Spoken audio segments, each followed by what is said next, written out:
आप सभी दोस्तों को राधे राधे। दोस्तों आज का वीडियो है जो बहुत ज़्यादा इंटरेस्टिंग होने वाला, क्योंकि आज की वीडियो में आपको बताने वाला हूं कुबेर के उन दो पुत्रों के बारे में जिनको श्राप मिला था और वो वृक्ष बन गए थे और द्वापर के युग में उन्हें मुक्ति मिली थी। दोस्तों एक बार की बात है कि कुबेर के जो दो पुत्र थे जिनका नाम था नलकूबर और मणिग्रीव, वे एक दिन नंदवन में गए और वहाँ मंदाकिनी के तट पर ठहरे। वहाँ अप्सराएं उनका गुण गाती रही और वे दोनों वारुणी मदरा से मतवाले होकर नंग धड़ंग विचरते रहे। एक तो उनकी युवावस्था थी और दूसरे वे द्रव्य के दर्प यानी कि धन के मद से दर्पित थे।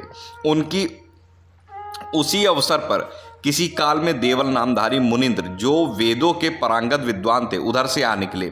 उन दोनों कुबेर पुत्रों को नग्न अवस्था में देखकर ऋषि ने उनसे कहा, तुम दोनों के स्वभाव में दुष्टता भरी है, तुम दोनों अपनी सुध बुध खो बैठे हो, तुम दोनों वृक्ष के समान जड़ धृष्ट और निर्लज्ज हो, तुम्हें अपने द्रव्य का बड़ा घमंड है, अतः तुम दोनों इस भूतल पर 100 दिव्य वर्षों के लिए वृक्ष हो जाओ।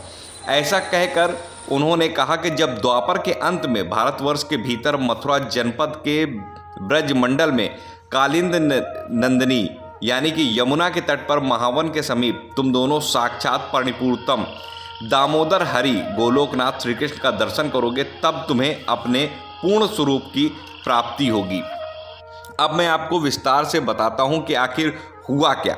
एक दिन सुबह सुबह की बात है, यशोदा मैया जो है ताज़ा मक्खन तैयार कर रही थी और भगवान श्री कृष्ण ने देखा कि मैया तो नया ताज़ा मक्खन निकाल रही है, तो वे मनमुग्ध होकर के नाचने लगे और उनके कमर में जो करधनी थी उसकी जो छन थी उससे वे मनमुग्ध हो उठे और माता यशोदा भी मक्खन निकालती रही।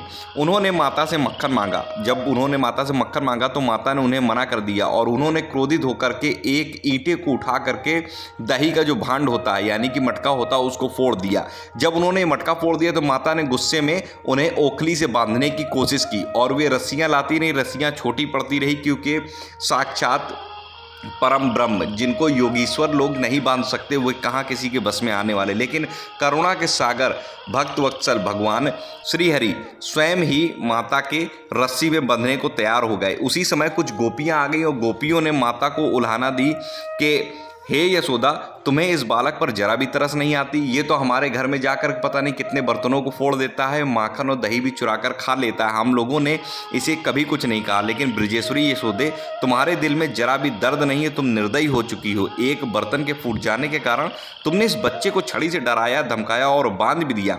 जब वे इतना कहनी थी तभी भगवान कृष्ण ग्वाल बालों के साथ वहां ओखली को खींचते हुए यमुना जी के किनारे चले गए। यमुना जी के तट पर दो पुराने विशाल वृक्ष थे जो एक दूसरे से जुड़े हुए खड़े थे। वे दोनों ही अर्जुन के वृक्ष थे। दामोदर भगवान कृष्ण हंसते हुए उन दोनों वृक्ष के बीच में से निकले।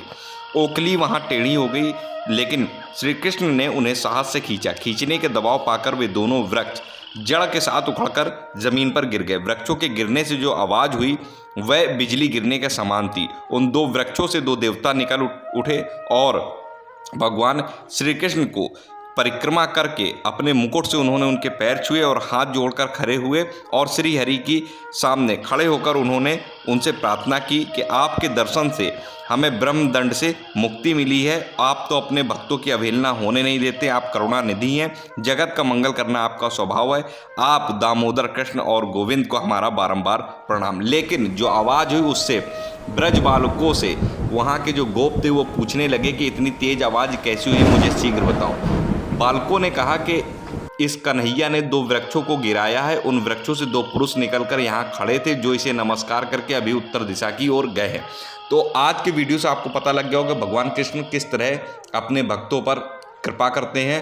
अगर आपको वीडियो पसंद आया वीडियो को लाइक करिए, कमेंट में जय श्री राधे लिखना ना भूलें। इस वीडियो को ज़रूर शेयर करें, चैनल पर नए हैं सब्सक्राइब करना ना भूलें। मिलता हूँ अपने अगले वीडियो के साथ।